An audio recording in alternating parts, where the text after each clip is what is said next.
Lecture du livre des Nombres, chapitre 17.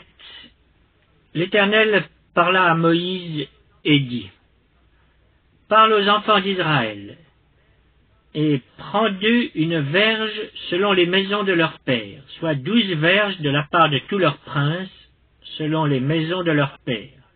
Tu écriras le nom de chacun sur sa verge, et tu écriras le nom d'Aaron sur la verge de Lévi, car il y aura une verge pour chaque chef des maisons de leur père. Tu les déposeras dans la tente d'assignation, devant le témoignage, où je me rencontre avec vous. L'homme que je choisirai sera celui dont la verge fleurira, et je ferai cesser devant moi les murmures que profèrent contre vous les enfants d'Israël. Moïse parla aux enfants d'Israël, et tous leurs princes lui donnèrent une verge. Chaque prince une verge, selon les maisons de leur père, soit 12 verges. La verge d'Aaron était au milieu des leurs. Moïse déposa les verges devant l'Éternel dans la tente du témoignage. Le lendemain, lorsque Moïse entra dans la tente du témoignage, voici, la verge d'Aaron pour la maison de Lévi avait fleuri. Elle avait poussé des boutons, produit des fleurs et mûri des amandes. Moïse ôta de devant l'Éternel toutes les verges et les porta à tous les enfants d'Israël, afin qu'ils les vissent et qu'ils prissent chacun leur verge. L'Éternel dit à Moïse: Reporte la verge d'Aaron devant le témoignage, pour être conservée comme un signe pour les enfants de rébellion, afin que tu fasses cesser devant moi leurs murmures et qu'ils ne meurent point. Moïse fit ainsi. Il se conforma à l'ordre que l'Éternel lui avait donné. Les enfants d'Israël dirent à Moïse: Voici, nous expirons, nous périssons tous. Quiconque s'approche du tabernacle de l'Éternel meurt. Nous faudra-t-il tous expirer? Lecture du livre des Nombres, chapitre 18. L'Éternel dit à Aaron: Toi et tes fils, et la maison de ton père avec toi, vous porterez la peine des iniquités commises dans le sanctuaire. Toi et tes fils avec toi, vous porterez la peine des iniquités commises dans l'exercice de votre sacerdoce. Fais aussi approcher de toi tes frères, la tribu de Lévi, la tribu de ton père, afin qu'ils te soient attachés et qu'ils te servent. Lorsque toi et tes fils avec toi, vous serez devant la tente du témoignage. Ils observeront ce que tu leur ordonneras et ce qui concerne toute la tente.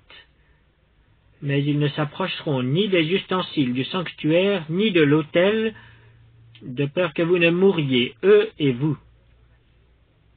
Ils te seront attachés, et ils observeront ce qui concerne la tente d'assignation pour tout le service de la tente. Aucun étranger n'approchera de vous. Vous observerez ce qui concerne le sanctuaire et l'autel, afin qu'il n'y ait plus de colère contre les enfants d'Israël. Voici, j'ai pris vos frères les Lévites du milieu des enfants d'Israël. Donnés à l'Éternel, ils vous sont remis en don pour faire le service de la tente d'assignation. Toi et tes fils avec toi, vous observerez les fonctions de votre sacerdoce pour tout ce qui concerne l'autel et pour ce qui est en dedans du voile. C'est le service que vous ferez. Je vous accorde en pur don l'exercice du sacerdoce. L'étranger qui approchera sera mis à mort. L'Éternel dit à Aaron: Voici, de toutes les choses que consacrent les enfants d'Israël, je te donne celles qui me sont offertes par élévation. Je te les donne, à toi et à tes fils, comme droit d'onction, par une loi perpétuelle. Voici ce qui t'appartiendra parmi les choses très saintes qui ne sont pas consumées par le feu. Toutes leurs offrandes, tous leurs dons, tous leurs sacrifices d'expiation, et tous les sacrifices de culpabilité qu'ils m'offriront. Ces choses très saintes seront pour toi et pour tes fils. Vous les mangerez dans un lieu très saint. Tout mâle en mangera. Vous les regarderez comme saintes. Voici encore ce qui t'appartiendra. Tous les dons que les enfants d'Israël présenteront par élévation et en les agitant de côté et d'autre, je te les donne à toi, à tes fils et à tes filles avec toi, par une loi perpétuelle. Quiconque sera pur dans ta maison en mangera. Je te donne les prémices qu'ils offriront à l'Éternel. Tout ce qu'il y aura de meilleur en huile, tout ce qu'il y aura de meilleur en moût et en blé. Les premiers produits de leur terre qu'ils apporteront à l'Éternel seront pour toi. Quiconque sera pur dans ta maison en mangera. Tout ce qui sera dévoué par interdit en Israël sera pour toi. Tout premier-né de toute chair qu'ils offriront à l'Éternel, tant des hommes que des animaux, sera pour toi. Seulement tu feras racheter le premier-né de l'homme, et tu feras racheter le premier-né d'un animal impur. Tu les feras racheter dès l'âge d'1 mois, d'après ton estimation, au prix de 5 cycles d'argent, selon le cycle du sanctuaire qui est de 20 guéras. Mais tu ne feras point racheter le premier-né du bœuf, ni le premier-né de la brebis, ni le premier-né de la chèvre. Ce sont des choses saintes. Tu répandras leur sang sur l'autel, et tu brûleras leur graisse. Ce sera un sacrifice consumé par le feu, d'une agréable odeur à l'Éternel. Leur chair sera pour toi, comme la poitrine qu'on agite de côté et d'autre, et comme l'épaule droite. Je te donne, à toi et à tes fils et à tes filles avec toi, par une loi perpétuelle, toutes les offrandes saintes que les enfants d'Israël présenteront à l'Éternel par élévation. C'est une alliance inviolable et à perpétuité devant l'Éternel, pour toi et pour ta postérité avec toi. L'Éternel dit à Aaron, « Tu ne posséderas rien dans leur pays, et il n'y aura point de part pour toi au milieu d'eux. C'est moi qui suis ta part et ta possession au milieu des enfants d'Israël. Je donne comme possession aux fils de Lévi toute dîme en Israël pour le service qu'ils font, le service de la tente d'assignation. Les enfants d'Israël n'approcheront plus de la tente d'assignation, de peur qu'ils ne se chargent d'un péché et qu'ils ne meurent. Les Lévites feront le service de la tente d'assignation, et ils resteront chargés de leurs iniquités. Ils n'auront point de possession au milieu des enfants d'Israël. Ce sera une loi perpétuelle parmi vos descendants. Je donne comme possession aux Lévites les dîmes que les enfants d'Israël présenteront à l'Éternel par élévation. C'est pourquoi je dis à leur égard, ils n'auront point de possession au milieu des enfants d'Israël. L'Éternel parla à Moïse et dit, « Tu parleras aux Lévites et tu leur diras, lorsque vous recevrez des enfants d'Israël la dîme que je vous donne de leur part comme votre possession, vous en prélèverez une offrande pour l'Éternel, une dîme de la dîme. Et votre offrande vous sera comptée comme le blé qu'on prélève de l'aire, et comme le moût qu'on prélève de la cuve. C'est ainsi que vous prélèverez une offrande pour l'Éternel sur toutes les dîmes que vous recevrez des enfants d'Israël, et vous donnerez au sacrificateur Aaron l'offrande que vous en aurez prélevée pour l'Éternel. Sur tous les dons qui vous seront faits, vous prélèverez toutes les offrandes pour l'Éternel. Sur tout ce qu'il y aura de meilleur, vous prélèverez la portion consacrée. Tu leur diras, quand vous en aurez prélevé le meilleur, la dîme sera comptée aux Lévites comme le revenu de l'aire et comme le revenu de la cuve. Vous la mangerez en un lieu quelconque, vous et votre maison, car c'est votre salaire pour le service que vous faites dans la tente d'assignation. Vous ne serez chargé pour cela d'aucun péché, Quand vous en aurez prélevé le meilleur, vous ne profanerez point les offrandes saintes des enfants d'Israël, et vous ne mourrez point. Lecture du livre des Nombres, chapitre 19. L'Éternel parla à Moïse et à Aaron et dit: Voici ce qui est ordonné par la loi que l'Éternel a prescrite en disant: Parle aux enfants d'Israël et qu'ils t'amènent une vache rousse, sans tache, sans défaut corporel, et qui n'ait point porté le joug. Vous la remettrez là au sacrificateur Éléazar, qui la fera sortir du camp, et on l'égorgera devant lui. Le sacrificateur Éléazar prendra du sang de la vache avec le doigt, et il en fera 7 fois l'aspersion sur le devant de la tente d'assignation. On brûlera la vache sous ses yeux, on brûlera sa peau, sa chair et son sang avec ses excréments. Le sacrificateur prendra du bois de cèdre, de l'hysope et du cramoisi, et il les jettera au milieu des flammes qui consumeront la vache. Le sacrificateur lavera ses vêtements et lavera son corps dans l'eau. Puis il rentrera dans le camp et sera impur jusqu'au soir. Celui qui aura brûlé la vache lavera ses vêtements dans l'eau et lavera son corps dans l'eau, et il sera impur jusqu'au soir. Un homme pur recueillera la cendre de la vache et la déposera hors du camp dans un lieu pur. On la conservera pour l'assemblée des enfants d'Israël, afin d'en faire l'eau de purification. C'est une eau expiatoire. Celui qui aura recueilli la cendre de la vache lavera ses vêtements et sera impur jusqu'au soir. Ce sera une loi perpétuelle pour les enfants d'Israël et pour l'étranger en séjour au milieu d'eux. Celui qui touchera un mort, un corps humain quelconque, sera impur pendant 7 jours. Il se purifiera avec cette eau le 3e jour et le 7e jour, et il sera pur. Mais s'il ne se purifie pas le 3e jour et le 7e jour, il ne sera pas pur. Celui qui touchera un mort, le corps d'un homme qui sera mort et qui ne se purifiera pas, souille le tabernacle de l'Éternel. Celui-là sera retranché d'Israël. Comme l'eau de purification n'a pas été répandue sur lui, il est impur, et son impureté est encore sur lui. Voici la loi.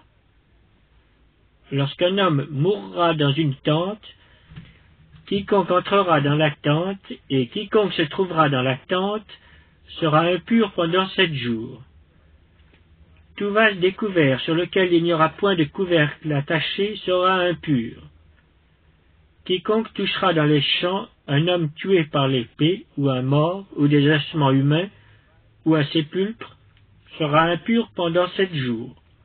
On prendra pour celui qui est impur de la cendre de la victime expiatoire qui a été brûlée, et on mettra dessus de l'eau vive dans un vase.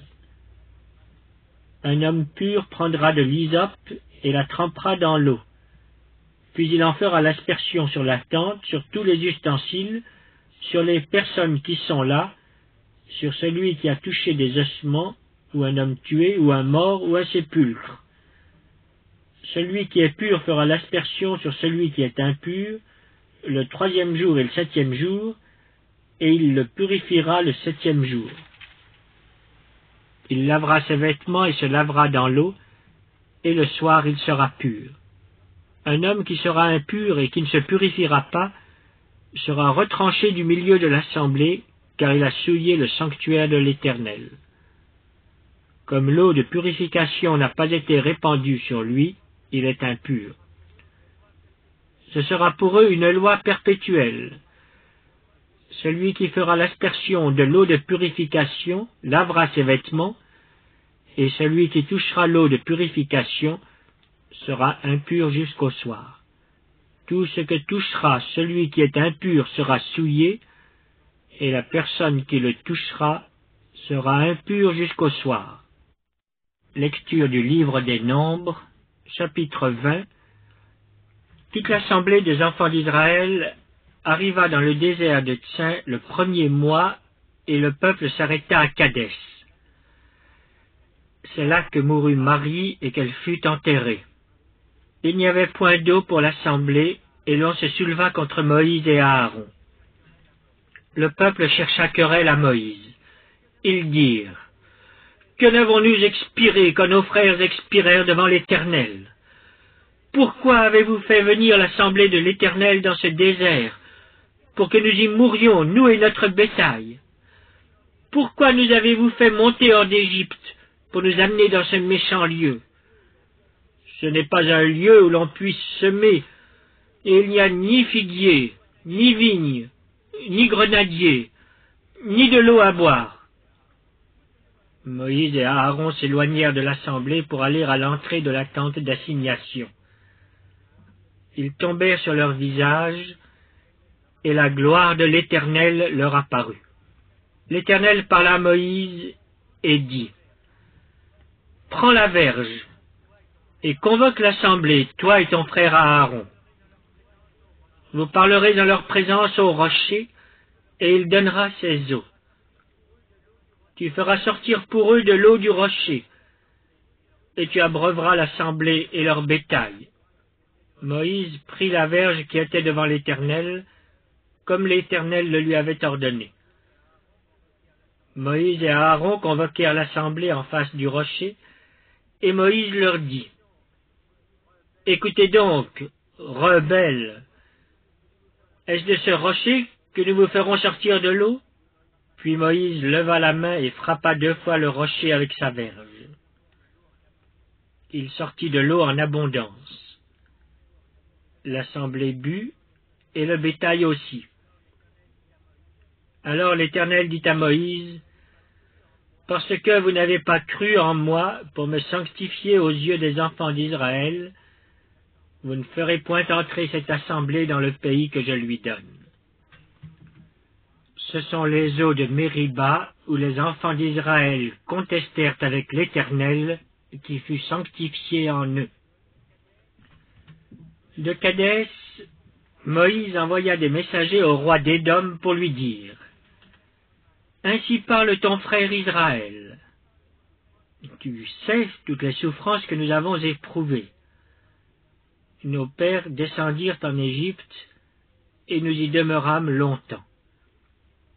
Mais les Égyptiens nous ont maltraités, nous et nos pères. Nous avons crié à l'Éternel, et il a entendu notre voix. Il a envoyé un ange et nous a fait sortir de l'Égypte. Et voici, nous sommes à Kadès, ville à l'extrémité de ton territoire. Laisse-nous passer par ton pays. Nous ne traverserons ni les champs, ni les vignes, et nous ne boirons pas l'eau des puits. Nous suivrons la route royale sans nous détourner à droite ou à gauche, jusqu'à ce que nous ayons franchi ton territoire. Édom lui dit: Tu ne passeras point chez moi, sinon je sortirai à ta rencontre avec l'épée. Les enfants d'Israël lui dirent: Nous monterons par la grande route, et si nous buvons de ton eau, moi et mes troupeaux, j'en paierai le prix. Je ne ferai que passer avec mes pieds, pas autre chose. Il répondit: Tu ne passeras pas. Et Édom sortit à sa rencontre avec un peuple nombreux et à main forte. Ainsi Édom refusa de donner passage à Israël par son territoire. Et Israël se détourna de lui. Toute l'assemblée des enfants d'Israël partit de Kadès et arriva à la montagne de Hor. L'Éternel dit à Moïse et à Aaron, vers la montagne de Hor, sur la frontière du pays d'Édom: Aaron va être recueilli auprès de son peuple, car il n'entrera point dans le pays que je donne aux enfants d'Israël, parce que vous avez été rebelles à mon ordre, aux eaux de Mériba. Prends Aaron et son fils Éléazar, et fais-les monter sur la montagne de Hor. Dépouille Aaron de ses vêtements, et fais-les revêtir à Éléazar son fils. C'est là qu'Aaron sera recueilli et qu'il mourra. Moïse fit ce que l'Éternel avait ordonné. Ils montèrent sur la montagne de Hor aux yeux de toute l'assemblée. Moïse dépouilla Aaron de ses vêtements et les fit revêtir à Éléazar son fils. Aaron mourut là, au sommet de la montagne. Moïse et Éléazar descendirent de la montagne. Toute l'assemblée vit qu'Aaron avait expiré, et toute la maison d'Israël pleura à Aaron pendant 30 jours. Lecture du livre des Nombres, chapitre 21. Le roi d'Arad, cananéen qui habitait le Midi, apprit qu'Israël venait par le chemin d'Atarim. Il combattit Israël et emmena des prisonniers.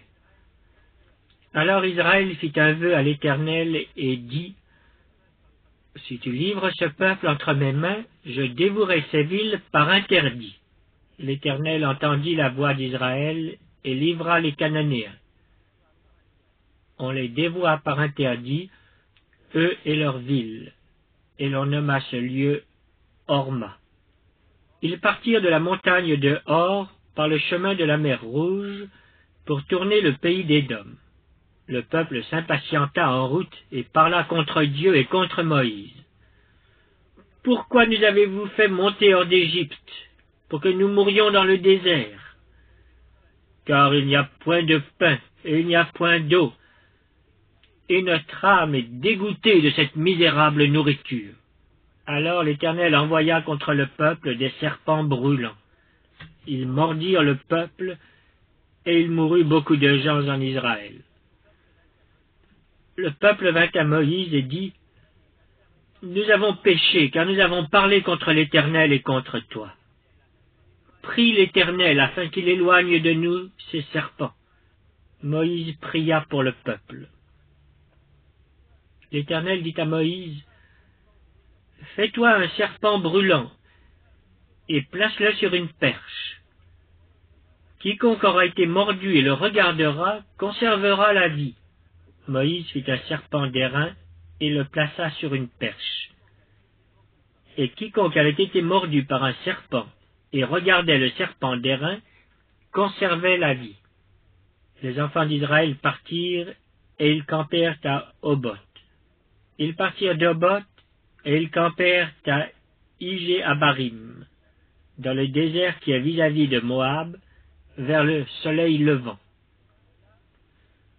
De là, ils partirent et ils campèrent dans la vallée de Zéred. De là, ils partirent et ils campèrent de l'autre côté de l'Arnon qui coule dans le désert, en sortant du territoire des Amoréens. Car l'Arnon est la frontière de Moab, entre Moab et les Amoréens.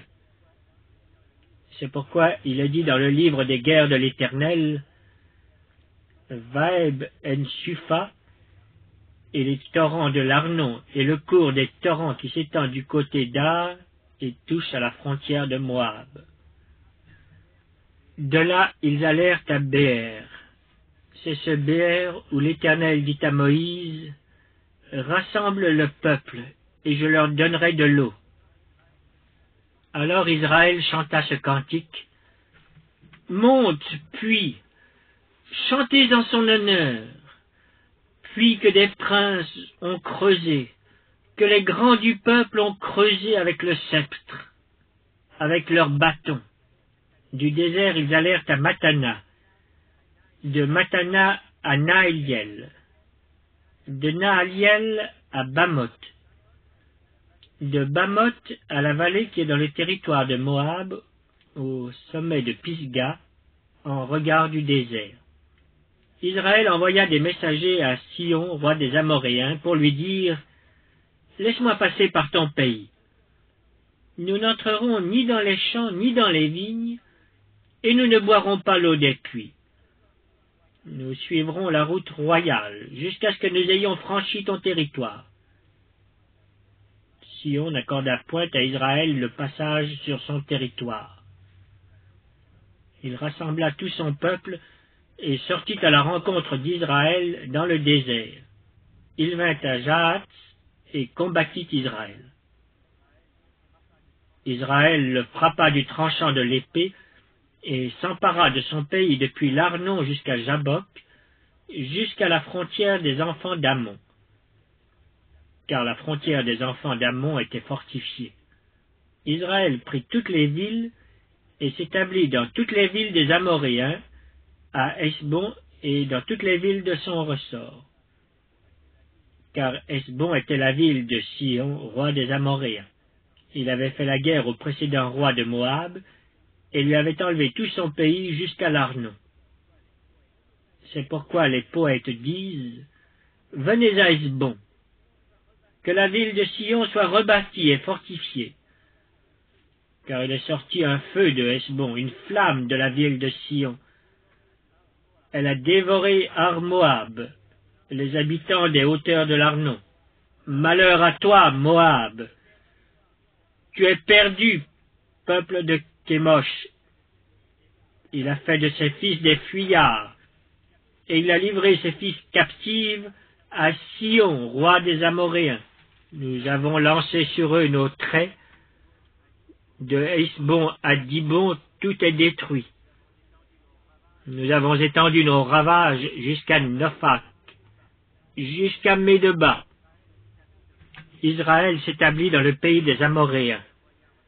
Moïse envoya reconnaître Jaézer, et ils prirent les villes de son ressort, et chassèrent les Amoréens qui y étaient. Ils changèrent ensuite de direction, et montèrent par le chemin de Bazan. Og, roi de Bazan, sortit à leur rencontre avec tout son peuple, pour les combattre à Édréi. L'Éternel dit à Moïse, « Ne le crains point, car je le livre entre tes mains, lui et son peuple, et son pays. Tu le traiteras comme tu as traité Sion, roi des Amoréens, qui habitait à Hesbon. » Et ils le bâtirent, lui et ses fils, et tout son peuple, sans en laisser échapper un seul, et ils s'emparèrent de son pays. Lecture du livre des Nombres, chapitre 22. Les enfants d'Israël partirent, et ils campèrent dans les plaines de Moab, au-delà du Jourdain, vis-à-vis de Jéricho.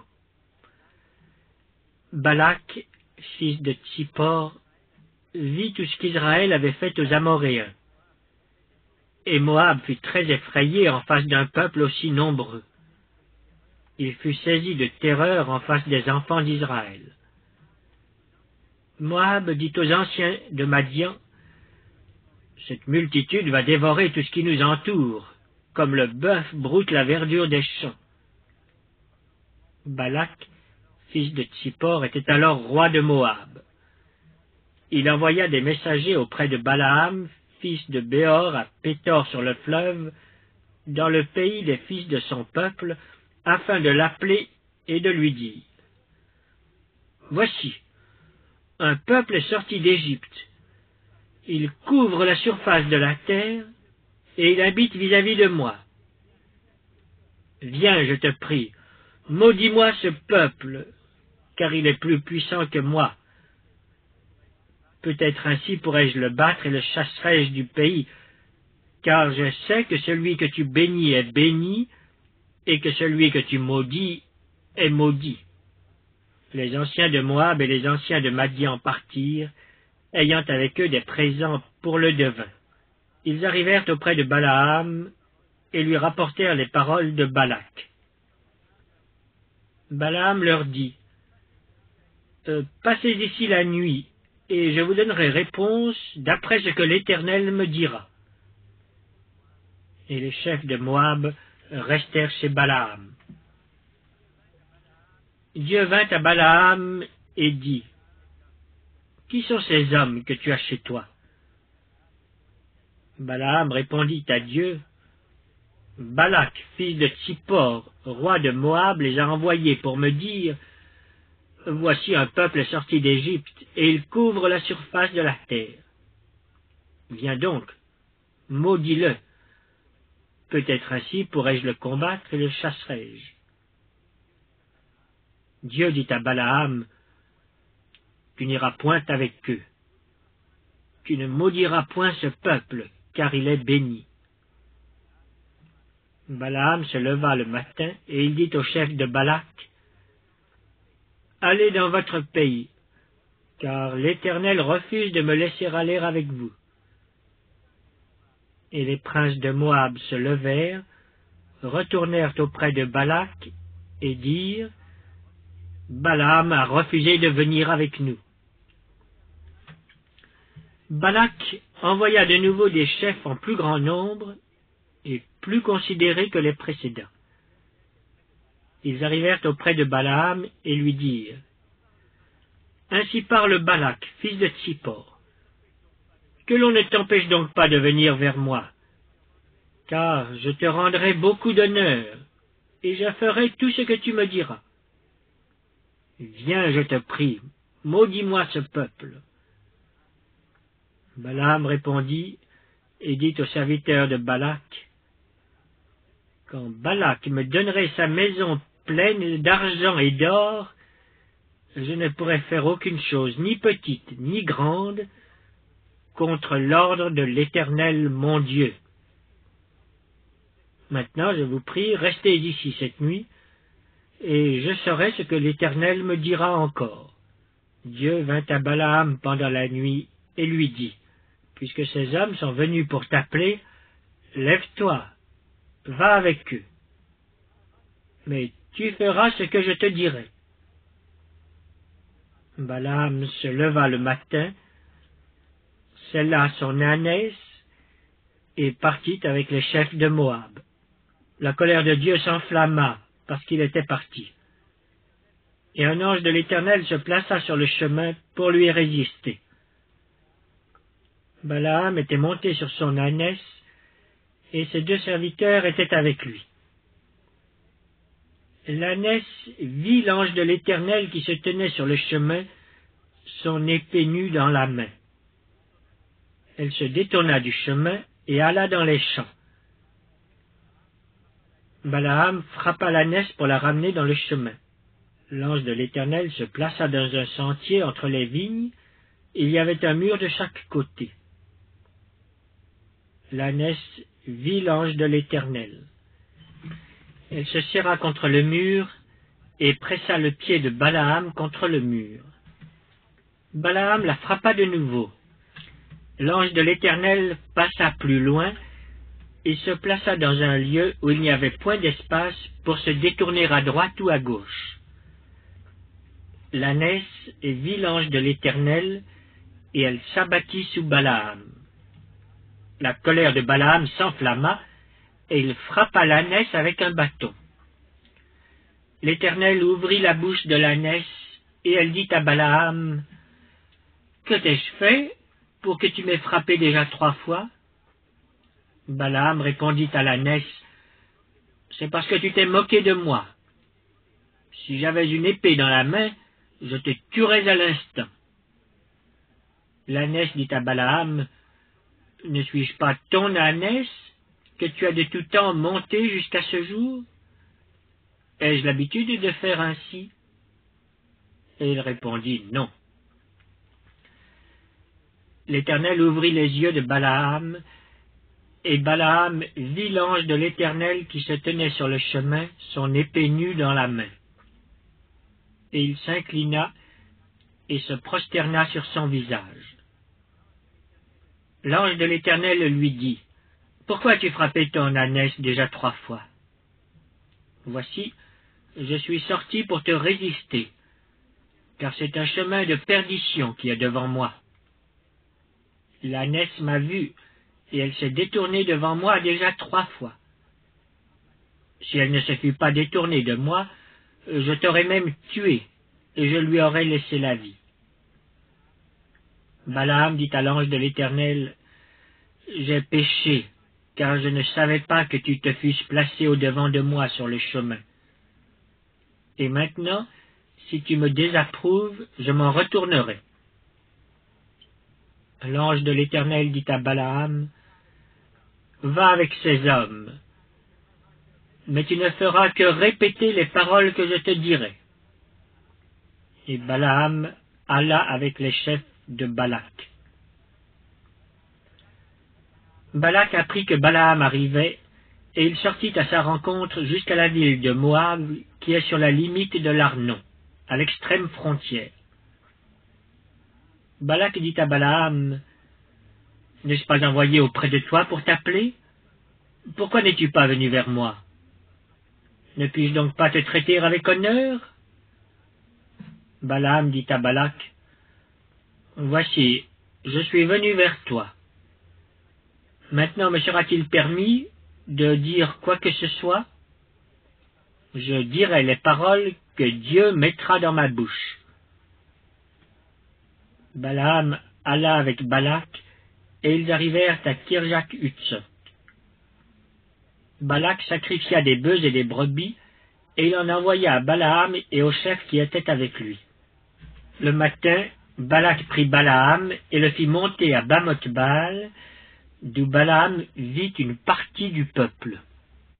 Lecture du livre des Nombres, chapitre 23. Balaam dit à Balak, « Bâtis-moi ici 7 autels, et prépare-moi ici 7 taureaux et 7 béliers. » Balak fit ce que Balaam avait dit, et Balak et Balaam offrirent un taureau et un bélier sur chaque autel. Balaam dit à Balak, « Tiens-toi près de ton holocauste, et je m'éloignerai. Peut-être que l'Éternel viendra à ma rencontre, et je te dirai ce qu'il me révélera. » Et il alla sur un lieu élevé. Dieu vint au-devant de Balaam, et Balaam lui dit, « J'ai dressé 7 autels, et j'ai offert un taureau et un bélier sur chaque autel. » L'Éternel mit des paroles dans la bouche de Balaam, et dit, « Retourne vers Balak, et tu parleras ainsi. » Il retourna vers lui, et voici, Balak se tenait près de son holocauste, lui et tous les chefs de Moab. Balaam prononça son oracle et dit, « Balak m'a fait descendre d'Aram. Le roi de Moab m'a fait descendre des montagnes de l'Orient. Viens, maudis-moi Jacob. Viens, sois irrité contre Israël. Comment maudirais-je celui que Dieu n'a point maudit? Comment serais-je irrité quand l'Éternel n'est point irrité? Je le vois du sommet des rochers, je le contemple du haut des collines. C'est un peuple qui a sa demeure à part et qui ne fait point partie des nations. Qui peut compter la poussière de Jacob et dire le nombre du quart d'Israël? Que je meure de la mort des justes et que ma fin soit semblable à la leur. » Balak dit à Balaam, « Que m'as-tu fait?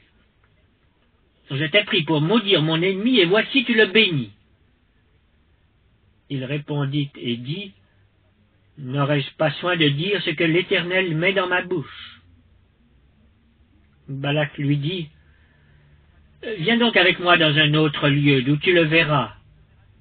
Tu n'en verras qu'une partie, tu n'en verras pas la totalité. Et de là, maudis-le-moi. » Il le mena au champ de Tsophim, sur le sommet du Pisga. Il bâtit 7 autels, et offrit un taureau et un bélier sur chaque autel. Balaam dit à Balak, « Tiens-toi ici près de ton holocauste, et j'irai à la rencontre de Dieu. » L'Éternel vint au-devant de Balaam. Il mit des paroles dans sa bouche et dit, « Retourne vers Balak, et tu parleras ainsi. » Il retourna vers lui, et voici, Balak se tenait près de son holocauste avec les chefs de Moab. Balak lui dit, « Qu'est-ce que l'Éternel a dit? » Balaam prononça son oracle et dit, « Lève-toi, Balak, écoute. Prête-moi l'oreille, fils de Tsippor. Dieu n'est point un homme pour mentir, ni fils d'un homme pour se repentir. Ce qu'il a dit ne le fera-t-il pas? Ce qu'il a déclaré ne l'exécutera-t-il pas? Voici, j'ai reçu l'ordre de bénir. Il a béni, je ne le révoquerai point. Il n'aperçoit point d'iniquité en Jacob, il ne voit point d'injustice en Israël. L'Éternel, son Dieu, est avec lui. Il est son roi. l'objet de son allégresse. Dieu les a fait sortir d'Égypte, il est pour eux comme la vigueur du buffle. L'enchantement ne peut rien contre Jacob, ni la divination contre Israël. Au temps marqué, il sera dit à Jacob et à Israël quelle est l'œuvre de Dieu. C'est un peuple qui se lève comme une lionne et qui se dresse comme un lion. Il ne se couche point jusqu'à ce qu'il ait dévoré la proie et qu'il ait bu le sang des blessés. Balak dit à Balaam, « Ne le maudis pas, mais du moins ne le bénis pas. » Balaam répondit et dit à Balak, « Ne t'ai-je pas parlé ainsi? Je ferai tout ce que l'Éternel dira. » Balak dit à Balaam, « Viens donc, je te mènerai dans un autre lieu. Peut-être Dieu trouvera-t-il bon que de là tu me maudisses ce peuple. » Balak mena Balaam sur le sommet du Péor, en regard du désert. Balaam dit à Balak, « Bâtis-moi ici 7 autels, et prépare-moi ici 7 taureaux et 7 béliers. » Balak fit ce que Balaam avait dit, et il offrit un taureau et un bélier sur chaque autel. Lecture du livre des Nombres, chapitre 24. Balaam vit que l'Éternel trouvait bon de bénir Israël, et il n'alla point, comme les autres fois, à la rencontre des enchantements. Mais il tourna son visage du côté du désert. Balaam leva les yeux, et vit Israël camper selon ses tribus. Alors l'Esprit de Dieu fut sur lui. Balaam prononça son oracle et dit, « Parole de Balaam, fils de Béor, parole de l'homme qui a l'œil ouvert, parole de celui qui entend les paroles de Dieu, de celui qui voit la vision du Tout-Puissant, de celui qui se prosterne et dont les yeux s'ouvrent. Quelles sont belles tes tentes, ô Jacob, tes demeures, ô Israël.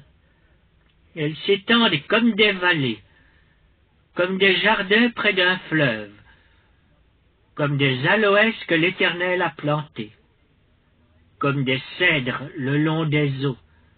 L'eau coule de ses seaux, et sa semence est fécondée par d'abondantes eaux. Son roi s'élève au-dessus d'Agag, et son royaume devient puissant. Dieu l'a fait sortir d'Égypte. Il est pour lui comme la vigueur du buffle. Il dévore les nations qui s'élèvent contre lui, il brise leurs os et les abat de ses flèches. Il ploie les genoux, il se couche comme un lion, comme une lionne. Qui le fera lever? Béni soit quiconque te bénira, et maudit soit quiconque te maudira. La colère de Balak s'enflamma contre Balaam. Il frappa des mains et dit à Balaam, « C'est pour maudire mes ennemis que je t'ai appelé, et voici, tu les as bénis déjà 3 fois. Fuis maintenant, va-t'en chez toi. J'avais dit que je te rendrais des honneurs, mais l'Éternel t'empêche de les recevoir. » Balaam répondit à Balak, « N'ai-je pas dit au messager que tu m'as envoyé, quand Balak me donnerait sa maison pleine d'argent et d'or, je ne pourrais faire de moi-même ni bien ni mal contre l'ordre de l'Éternel. Je répéterai ce que dira l'Éternel, et maintenant voici je m'en vais vers mon peuple. Viens, je t'annoncerai ce que ce peuple fera à ton peuple dans la suite des temps. » Balaam prononça son oracle et dit, « Parole de Balaam, fils de Béor, parole de l'homme qui a l'œil ouvert, parole de celui qui entend les paroles de Dieu, de celui qui connaît les desseins du Très-Haut, de celui qui voit la vision du Tout-Puissant, de celui qui se prosterne et dont les yeux s'ouvrent. Je le vois, mais non maintenant. Je le contemple, mais non de près. Un astre sort de Jacob, un sceptre s'élève d'Israël. Il perce les flancs de Moab, et il abat tous les enfants de Seth. Il se rend maître d'Édom, il se rend maître de Séhir, ses ennemis. Israël manifeste sa force. Celui qui sort de Jacob règne en souverain. Il fait périr ceux qui s'échappent des villes. Balaam vit Amalek. Il prononça son oracle et dit, « Amalek est la première des nations, mais un jour il sera détruit. » Balaam vit les Kéniens. Il prononça son oracle et dit, « Ta demeure est solide, et ton nid posé sur le roc. Mais le Kénien sera chassé quand l'Assyrien t'emmènera captif. » Balaam prononça son oracle et dit, « Hélas, qui vivra après que Dieu l'aura établi? Mais des navires viendront de Kittim, ils humilieront l'Assyrien, ils humilieront l'Hébreu, et lui aussi sera détruit. » Balaam se leva, partit et retourna chez lui. Balak s'en alla aussi de son côté. Lecture du livre des Nombres, chapitre 25. Israël demeurait à Sittim, et le peuple commença à se livrer à la débauche avec les filles de Moab. Elles invitèrent le peuple au sacrifice de leur Dieu. Et le peuple mangea et se prosterna devant leur Dieu. Israël s'attacha à Baal-Péor, et la colère de l'Éternel s'enflamma contre Israël. L'Éternel dit à Moïse, « Assemble tous les chefs du peuple, et fais pendre les coupables devant l'Éternel en face du soleil, afin que la colère ardente de l'Éternel se détourne d'Israël. » Moïse dit aux juges d'Israël, « Que chacun de vous tue ceux de ces gens qui se sont attachés à Baal-Péor. » Et voici, un homme des enfants d'Israël vint et amena vers ses frères une Madianite sous les yeux de Moïse et sous les yeux de toute l'assemblée des enfants d'Israël, tandis qu'il pleurait à l'entrée de la tente d'assignation. À cette vue, Phiné, fils d'Éléazar, fils du sacrificateur Aaron, se leva du milieu de l'assemblée et prit une lance dans sa main. Il suivit l'homme d'Israël dans sa tente, et il les perça tous les deux. L'homme d'Israël, puis la femme, par le bas-ventre, et la plaie s'arrêta parmi les enfants d'Israël. Il y en eut 24 000 qui moururent de la plaie. L'Éternel parla à Moïse et dit, « Phiné, fils d'Éléazar, fils du sacrificateur Aaron, a détourné ma fureur de dessus les enfants d'Israël, parce qu'il a été animé de mon zèle au milieu d'eux. Et je n'ai point, dans ma colère, consumé les enfants d'Israël. C'est pourquoi tu diras que je traite avec lui une alliance de paix. Ce sera pour lui et pour sa postérité après lui l'alliance d'un sacerdoce perpétuel, parce qu'il a été zélé pour son Dieu et qu'il a fait l'expiation pour les enfants d'Israël. » L'homme d'Israël qui fut tué avec la Madianite s'appelait Zimri, fils de Salu. Il était chef d'une maison paternelle des Siméonites. La femme qui fut tuée, la Madianite, s'appelait Cosbi, fille de Tsur, chef des peuplades issus d'une maison paternelle en Madian. L'Éternel parla à Moïse et dit, « Traite les Madianites en ennemis et tuez-les, car ils se sont montrés vos ennemis en vous séduisant par leur ruse dans l'affaire de Péor et dans l'affaire de Cosbi, fille d'un chef de Madian, leur sœur, tuée le jour de la plaie qui eut lieu à l'occasion de Péor. » Lecture du livre des Nombres, chapitre 26. À la suite de cette plaie, l'Éternel dit à Moïse et à Éléazar, fils du sacrificateur à Aaron, « Faites le dénombrement de toute l'assemblée des enfants d'Israël depuis l'âge de 20 ans et au-dessus, selon les maisons de leurs pères, de tous ceux d'Israël en état de porter les armes. » Moïse et le sacrificateur Éléazar leur parlèrent dans les plaines de Moab, près du Jourdain, vis-à-vis de Jéricho. Ils dirent, « On fera le dénombrement depuis l'âge de 20 ans et au-dessus, comme l'Éternel l'avait ordonné à Moïse et aux enfants d'Israël quand ils furent sortis du pays d'Égypte. Ruben, premier-né d'Israël. Fils de Ruben, Enoch, de qui descend la famille des Énochites. Palu, de qui descend la famille des Paluites. Etzron, de qui descend la famille des Etzronites. Carmi, de qui descend la famille des Carmites. Ce sont là les familles des Rubénites.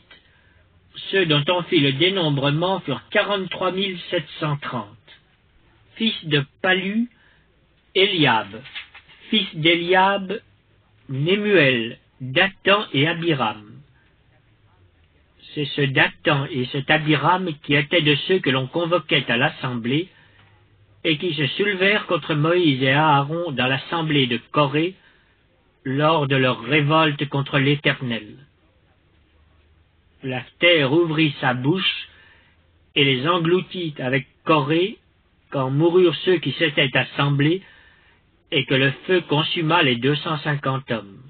Ils servirent au peuple d'avertissement. Les fils de Corée ne moururent pas. Fils de Siméon, selon leur famille. De Nemuel descend la famille des Nemuélites. De Jamin, la famille des Jaminites.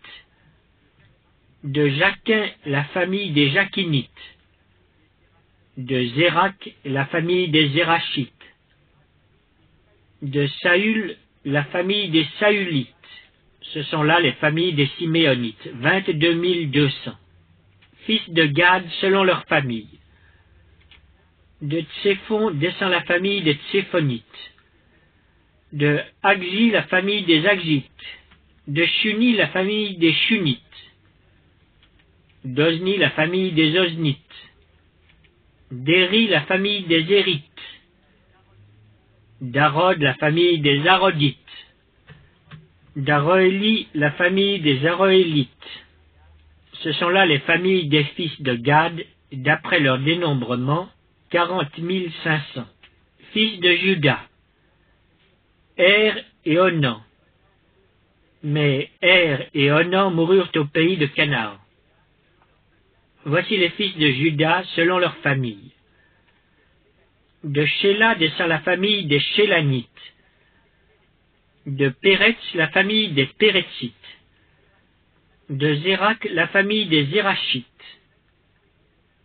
Les fils de Péretz furent Etzron, de qui descend la famille des Etzronites. Amul, de qui descend la famille des Amulites. Ce sont là les familles de Juda d'après leur dénombrement, 76 500. Fils d'Issachar selon leur famille. De Tola descend la famille des Tolaïtes. De Puva, la famille des Puvites. De Jashub, la famille des Jashubites. De Shimron, la famille des Shimronites. Ce sont là les familles d'Issachar d'après leur dénombrement, 64 300. Fils de Zabulon selon leur famille. De Séred descend la famille des Sardites. D'Élan, la famille des Élonites. De Jaleel, la famille des Jaélites. Ce sont là les familles des Zabulonites, d'après leur dénombrement, 60 500. Fils de Joseph, selon leur famille. Manassé et Éphraïm. Fils de Manassé. De Makir descend la famille des Makirites. Makir engendra Galaad. De Galaad descend la famille des Galaadites. Voici les fils de Galaad, Jézer, de qui descend la famille des Jézérites, Élec, la famille des Éléquites, Asriel, la famille des Asriélites, Sichem, la famille des Sichémites, Shemida, la famille des Shemidaïtes, Épher, la famille des Éphrites. Tselofchad, fils de Épher, n'eut point de fils, mais il eut des filles. Voici les noms des filles de Tselofchad: Mashla, Noa, Ogla, Milka et Tirtsa. Ce sont là les familles de Manassé, d'après leur dénombrement, 52 700. Voici les filles d'Éphraïm selon leur famille. De Chutélak descend la famille des Chutalchites. De Béker, la famille des Bakrites. De Tachan, la famille des Tachanites. Voici les fils de Chutélak. D'Héran est descendue la famille des Héranites. Ce sont là les familles des fils d'Éphraïm, d'après leur dénombrement, 32 500. Ce sont là les fils de Joseph, selon leur famille. Fils de Benjamin, selon leur famille. De Béla descend la famille des Balites. d'Ashbel, la famille des Ashbélites. d'Ashiram, la famille des Ashiramites. De Shufam, la famille des Shufamites.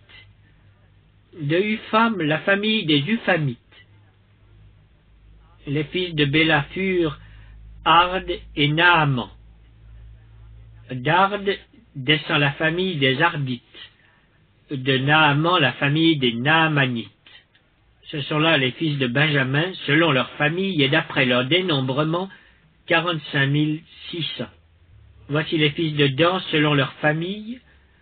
De Shusham descend la famille des Shushamites. Ce sont là les familles de Dan, selon leur famille. Total pour les familles des Shushamites, d'après leur dénombrement, 64 400. Fils d'Azer, selon leur famille.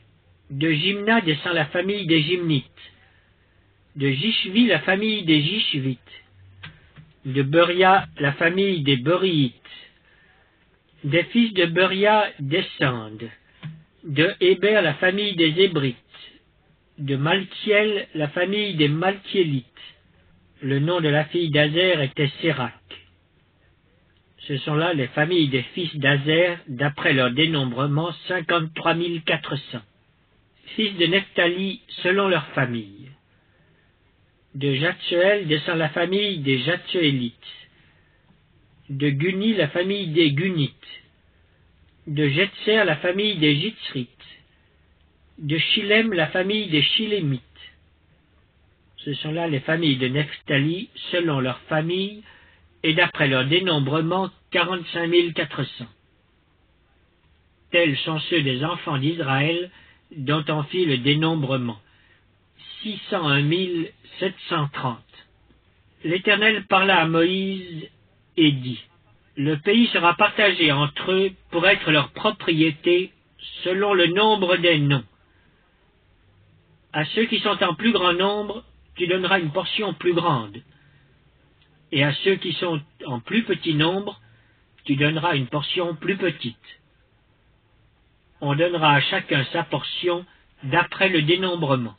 Mais le partage du pays aura lieu par le sort. Ils le recevront en propriété selon les noms des tribus de leurs pères. C'est par le sort que le pays sera partagé entre ceux qui sont en grand nombre et ceux qui sont en petit nombre. Voici les Lévites dont on fit le dénombrement selon leur famille. De Gershon descend la famille des Gershonites. De Kehat, la famille des Kehatites.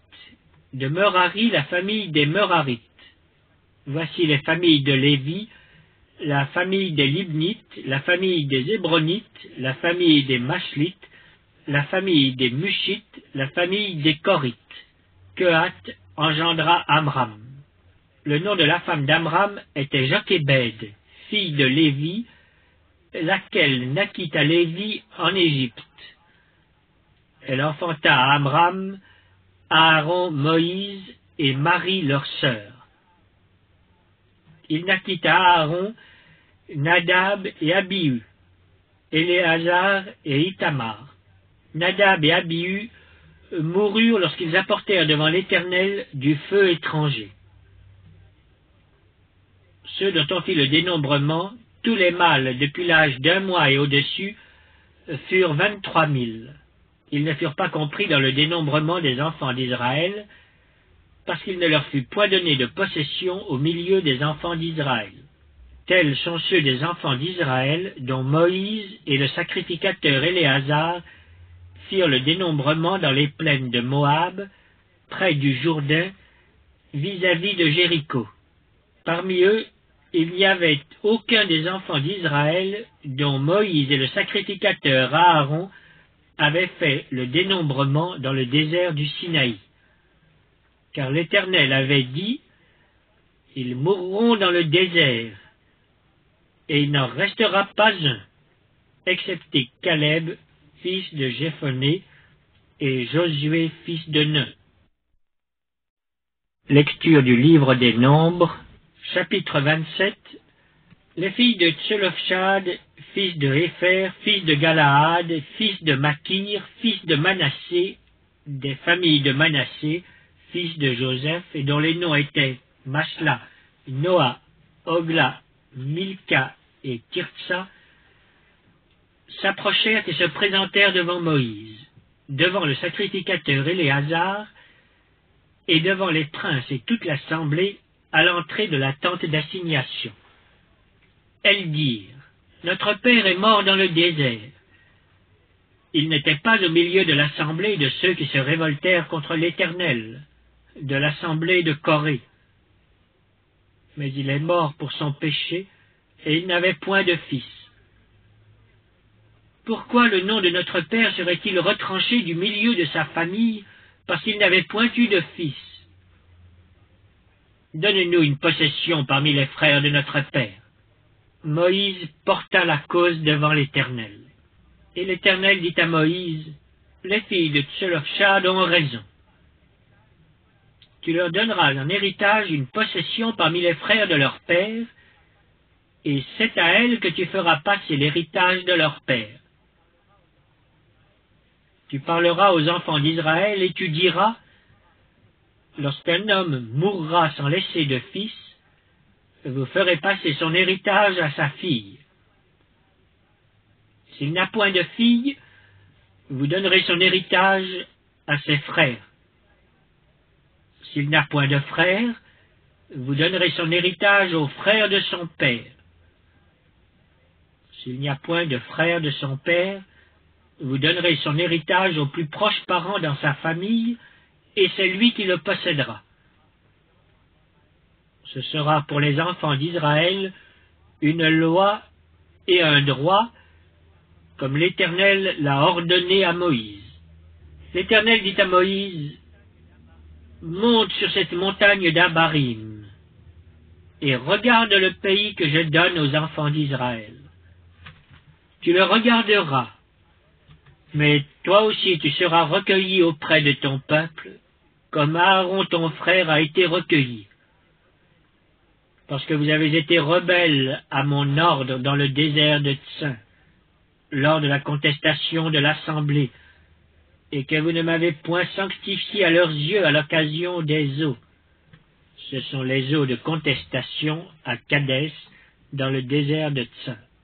Moïse parla à l'Éternel et dit, « Que l'Éternel, le Dieu des esprits de toute chair, établisse sur l'assemblée un homme qui sorte devant eux et qui entre devant eux, qui les fasse sortir et qui les fasse entrer, afin que l'assemblée de l'Éternel ne soit pas comme des brebis qui n'ont point de berger. » L'Éternel dit à Moïse, « Prends Josué, fils de Nun, homme en qui réside l'Esprit, et tu poseras ta main sur lui.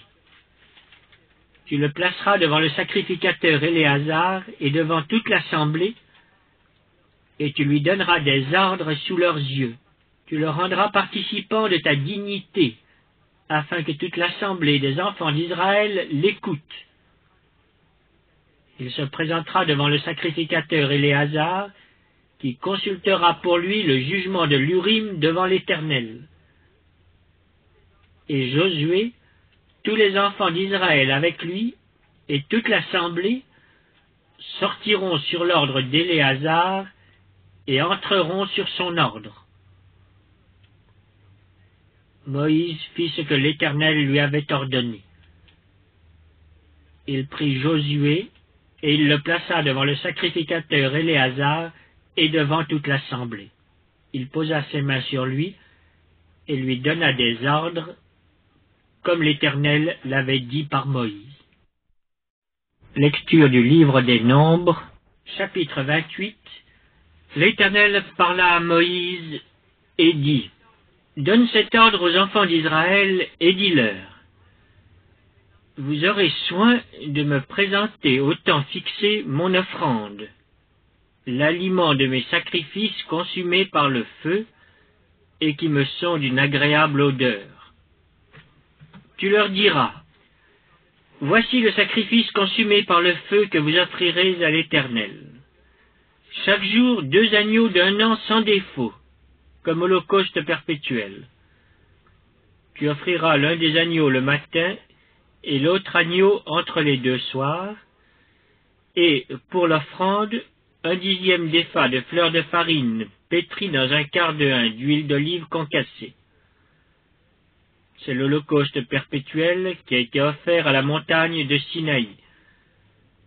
C'est un sacrifice consumé par le feu, d'une agréable odeur à l'Éternel. La libation sera d'1/4 de hin pour chaque agneau. C'est dans le lieu saint que tu feras la libation de vin à l'Éternel. Tu offriras le second agneau entre les 2 soirs, avec une offrande et une libation semblable à celle du matin. C'est un sacrifice consumé par le feu, d'une agréable odeur à l'Éternel. Le jour du sabbat, vous offrirez 2 agneaux d'1 an sans défaut, et pour l'offrande, 2/10 de fleur de farine pétrie à l'huile avec la libation. C'est l'holocauste du sabbat, pour chaque sabbat, outre l'holocauste perpétuel et la libation. Au commencement de vos mois, vous offrirez en holocauste à l'Éternel 2 jeunes taureaux, 1 bélier et 7 agneaux d'1 an sans défaut. Et comme offrande pour chaque taureau, 3/10 de fleur de farine pétrie à l'huile. Comme offrande pour le bélier, 2/10 de fleur de farine pétrie à l'huile. Comme offrande pour chaque agneau, 1/10 de fleur de farine pétrie à l'huile. C'est un holocauste, un sacrifice consumé par le feu d'une agréable odeur à l'Éternel. Les libations seront d'un demi-hin de vin pour un taureau, d'1/3 de hin pour un bélier, et d'1/4 de hin pour un agneau. C'est l'holocauste du commencement du mois, pour chaque mois, pour tous les mois de l'année. On offrira à l'Éternel un bouc en sacrifice d'expiation, outre l'holocauste perpétuel et la libation. Le 1er mois, le 14e jour du mois, ce sera la Pâque de l'Éternel. Le 15e jour de ce mois sera un jour de fête. On mangera pendant 7 jours des pains sans levain. Le 1er jour, il y aura une sainte convocation. Vous ne ferez aucune œuvre servile. Vous offrirez en holocauste à l'Éternel un sacrifice consumé par le feu, 2 jeunes taureaux, 1 bélier et 7 agneaux d'1 an sans défaut. Vous y joindrez l'offrande de fleurs de farine pétrie à l'huile, 3/10 pour un taureau, 2/10 pour un bélier, et 1/10 pour chacun des 7 agneaux. Vous offrirez un bouc en sacrifice d'expiation, afin de faire pour vous l'expiation. Vous offrirez ces sacrifices, outre l'holocauste du matin, qui est un holocauste perpétuel. Vous les offrirez chaque jour, pendant 7 jours, comme l'aliment d'un sacrifice consumé par le feu, d'une agréable odeur à l'Éternel. On les offrira outre l'holocauste perpétuel et la libation. Le 7e jour, vous aurez une sainte convocation, vous ne ferez aucune œuvre servile. Le jour des prémices, vous vous présenterez à l'Éternel une offrande, à votre fête des semaines, vous aurez une sainte convocation, vous ne ferez aucune œuvre servile. Vous offrirez en holocauste, d'une agréable odeur à l'Éternel, 2 jeunes taureaux, un bélier et 7 agneaux d'1 an. Vous y joindrez l'offrande de fleurs de farine pétrie à l'huile, 3/10 pour chaque taureau, 2/10 pour le bélier, et 1/10 pour chacun des 7 agneaux. Vous offrirez un bouc, afin de faire pour vous l'expiation. Vous offrirez ces sacrifices, outre l'holocauste perpétuel et l'offrande. Vous aurez des agneaux sans défaut, et vous joindrez les libations. Lecture du livre des Nombres, chapitre 29. Le 7e mois, le 1er jour du mois, vous aurez une sainte convocation. Vous ne ferez aucune œuvre servile. Ce jour sera publié parmi vous au son des trompettes. Vous offrirez en holocauste, d'une agréable odeur à l'Éternel, un jeune taureau, un bélier et 7 agneaux d'1 an sans défaut. Vous y joindrez l'offrande de fleurs de farine pétrie à l'huile, 3/10 pour le taureau, 2/10 pour le bélier, et 1/10 pour chacun des 7 agneaux. Vous offrirez un bouc en sacrifice d'expiation, afin de faire pour vous l'expiation.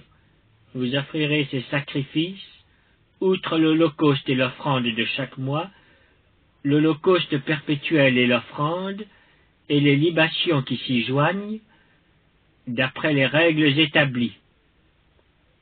Ce sont des sacrifices consumés par le feu, d'une agréable odeur à l'Éternel. Le 10e jour de ce 7e mois, vous aurez une sainte convocation, et vous humilierez vos âmes. Vous ne ferez aucun ouvrage. Vous offrirez en holocauste, d'une agréable odeur à l'Éternel, un jeune taureau, un bélier et 7 agneaux d'1 an sans défaut.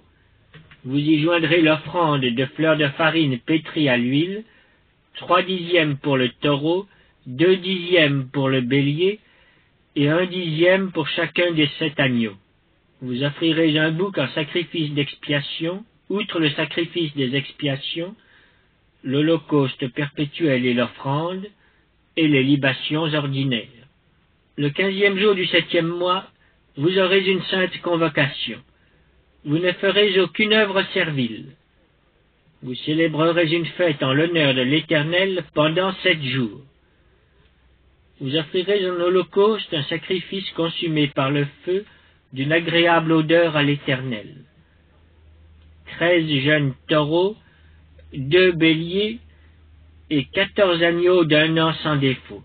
Vous y joindrez l'offrande de fleurs de farine pétrie à l'huile, 3/10 pour chacun des 13 taureaux, 2/10 pour chacun des 2 béliers, et 1/10 pour chacun des 14 agneaux. Vous offrirez un bouc en sacrifice d'expiation, outre l'holocauste perpétuel, l'offrande et la libation. Le second jour, vous offrirez 12 jeunes taureaux, 2 béliers et 14 agneaux d'1 an sans défaut, avec l'offrande et les libations pour les taureaux, les béliers et les agneaux, selon leur nombre, d'après les règles établies. Vous offrirez un bouc en sacrifice d'expiation, outre l'holocauste perpétuel, l'offrande et les libations. Le 3e jour, vous offrirez 11 taureaux, 2 béliers et 14 agneaux d'1 an sans défaut, avec l'offrande et les libations pour les taureaux, les béliers et les agneaux, selon leur nombre, d'après les règles établies. Vous offrirez un bouc en sacrifice d'expiation, outre l'holocauste perpétuel, l'offrande et la libation. Le 4e jour, vous offrirez 10 taureaux, 2 béliers et 14 agneaux d'un an sans défaut, avec l'offrande et les libations pour les taureaux, les béliers et les agneaux, selon leur nombre, d'après les règles établies. Vous offrirez un bouc en sacrifice d'expiation, outre l'holocauste perpétuel, l'offrande et la libation. Le 5e jour, vous offrirez 9 taureaux, 2 béliers et 14 agneaux d'un an sans défaut, avec l'offrande et les libations pour les taureaux, les béliers et les agneaux, selon leur nombre, d'après les règles établies. Vous offrirez un bouc en sacrifice d'expiation, outre l'holocauste perpétuel, l'offrande et la libation. Le 6e jour, vous offrirez 8 taureaux, 2 béliers et 14 agneaux d'un an sans défaut, avec l'offrande et les libations pour les taureaux, les béliers et les agneaux, selon leur nombre, d'après les règles établies. Vous offrirez un bouc en sacrifice d'expiation, outre l'holocauste perpétuel, l'offrande et les libations. Le 7e jour, vous offrirez 7 taureaux, 2 béliers et 14 agneaux d'un an sans défaut, avec l'offrande et les libations pour les taureaux, les béliers et les agneaux, selon leur nombre, d'après les règles établies. Vous offrirez un bouc en sacrifice d'expiation, outre l'holocauste perpétuel, l'offrande et la libation. Le 8e jour, vous aurez une assemblée solennelle. Vous ne ferez aucune œuvre servile. Vous offrirez en holocauste un sacrifice consumé par le feu, d'une agréable odeur à l'Éternel, un taureau, un bélier et 7 agneaux d'un an sans défaut, avec l'offrande et les libations pour le taureau, le bélier et les agneaux, selon leur nombre, d'après les règles établies. Vous offrirez un bouc en sacrifice d'expiation, outre l'holocauste perpétuel, l'offrande et la libation. Tels sont les sacrifices que vous offrirez à l'Éternel dans vos fêtes, outre vos holocaustes, vos offrandes et vos libations, et vos sacrifices de prospérité en accomplissement d'un vœu ou en offrande volontaire.